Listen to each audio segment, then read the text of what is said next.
आता एक breaking news पाहूया। नवाब मलिक यांच्या विरोधात ईडीची याचिका दाखल करण्यात आली। अंतरिम जामीन रद्द करण्याची आता ईडीने मागणी केली आहे। जामिनाचा चुकीचा वापर होत असल्याचा आरोप करण्यात आला। मुंबई उच्च न्यायालयात या संदर्भातली याचिका दाखल केली आहे। अंतरिम जामीन रद्द करण्याची ईडीने आता मागणी केलेली आहे। जामीनचा चुकीचा वापर होत असल्याचा आरोप करण्यात आला। मुंबई उच्च न्यायालयात या संदर्भात याचिका दाखल केलेली आहे।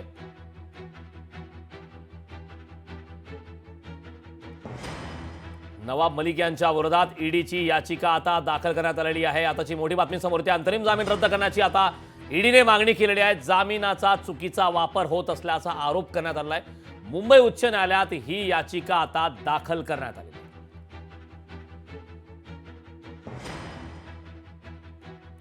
मुंबई उच्च न्यायालयात या संदर्भातली याचिका दाखल करण्यात आली। मोठी बातमी समोर येते। जामिनाचा चुकीचा वापर होत असल्याचा आरोप यावेळी करण्यात आला आहे। मुंबई उच्च न्यायालयात या संदर्भात याचिका दाखल करण्याला नवाब मलिक खरं तर विधानसभा निवडणुकीचा रणसंग्राम सुरू झाल्यापासून नवाब मलिक यांचं नाव वारंवार चर्चेमध्ये पुढे येत आहे आणि त्यात आता अंतरिम जामीन रद्द करण्याची ईडीने मागणी केलेली आहे। आणि आता आगामी काळात या संदर्भात काय घडामोडी घडतात हे पाहणं महत्त्वाचं आहे। अंतरिम जामीन मुंबई उच्च न्यायालयात या संदर्भात याचिका दाखल करण्यात आली। अंतरिम जामीन रद्द करण्याची ईडीने मागणी केलेली आहे।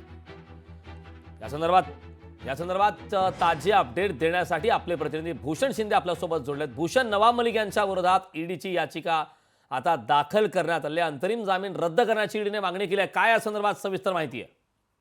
नक्कीच, कारण यापूर्वी नवाब मलिक जे अटकेमध्ये होते तेव्हा त्यांच्या आरोग्याचं कारण देत कुठेतरी त्यांचा जामीन हा त्यांना मिळाला होता आणि कुठेतरी न्यायालयाने देखील त्यांच्या तब्येतीचं कारण मान्य करत कुठे त्यांना जामीन दिला होता। मात्र सध्या तरी नवाब मलिक हे जामिनावरती बाहेर आहेत। एकंदर सध्या ते निवडणूक देखील लढवत आहे, त्यामुळे विधानसभा निवडणूक रिंगणात सध्या ते आपल्याला उभे असलेले पाहायला मिळत आहे। मात्र सध्या तरी ईडीकडनं त्यांचा हा जामीन जो आहे तो रद्द करावा या संदर्भात एक पिटिशन जी आहे, जी याचिका जी आहे ती दाखल केली आहे। त्यामुळे सध्या हे संपूर्ण जो विषय पुन्हा एकदा राजकीय दृष्ट्या तापायला सुरुवात झालेली आहे। त्यामुळे एकंदर येत्या काळामध्ये नेमकं या संपूर्ण सुनावणीमध्ये या संपूर्ण याचिकेमध्ये नेमकं काय होतं हे पाहणं महत्त्वाचं असणार आहे। सध्या याचिका जी आहे ती दाखल झालेली आहे। करण नक्कीच भूषण, खरं तर नवाब मलिक हे नाव विधानसभा निवडणुकीच्या सुरुवातीपासून वारंवार चर्चेमध्ये आहे। आगामी काळात या संदर्भात काय घडामोडी घडतात हे पाहणं महत्त्वाचं आहे। मात्र या संदर्भात नवाब मलिक यांच्या माध्यमातून याबाबतीत काही प्रतिक्रिया आली का? नक्कीच, कारण अद्याप तरी नवाब मलिक यांच्याकडनं कोणत्याही प्रकारची प्रतिक्रिया आली नाही। मात्र सध्या तरी ते प्रचाराच्या रणधुमाळीत सध्या ते आपल्याला व्यस्त असले पाहायला मिळत आहेत। त्यामुळे येत्या काळात त्यांची निवडणुकीची सुद्धा प्रक्रिया पार पडणार आहे। त्यामुळे येत्या काळामध्ये नेमका निवडणुकीचा परिणाम होतो का किंवा या संपूर्ण याचिकेचा, या संपूर्ण खटल्याचा त्यांच्या मतदानावर देखील परिणाम होतो का देखील पाहणं महत्त्वाचं असणार आहे। सध्या तरी ईडीकडनं जी याचिका जी आहे ती दाखल झालेली आहे, त्यामुळे त्यांचा जामीन हा सध्या तरी आपल्या त्यावर टांगती तलवार पाहायला मिळत आहे। त्यामुळे त्यांचा जामीन रद्द होतो का किंवा त्यांच्या न्यायालयाकडनं दिलासा मिळतो का हे देखील पाहणं महत्त्वाचं असणार आहे। मात्र सध्या तरी ईडीकडनं जी याचिका आहे ती दाखल केलेली आहे, त्यामुळे येत्या काळात लवकरच या संपूर्ण खटल्यावरती सुनावणी येणं अपेक्षित आहे। करण नक्कीच, खरं तर भूषण, आपण मागच्या काही दिवसांपासून पाहतोय नवाब मलिक यांच्या उमेदवारीपासूनच या संदर्भात चर्चा रंगत होती। आरोप प्रत्यारोप होते, दावे प्रतिदावे करण्यात आले। महायुतीमधून ही जोरदार विरोध झाला। आता या संदर्भात महायुतीच्या आगामी काळात नेत्यांच्या काय प्रतिक्रिया येतात हे पाहणं महत्त्वाचं आहे। महायुतीच्या माध्यमातून कुठली अधिकृतरित्या या संदर्भात प्रतिक्रिया आली का? नक्कीच, कारण एकंदर पाहिलं तर नवाब मलिक यांचे संपूर्ण या त्यांच्या उमेदवारी सध्या आपल्याला प्रश्नचिन्ह असलेलं पाहायला मिळत आहे।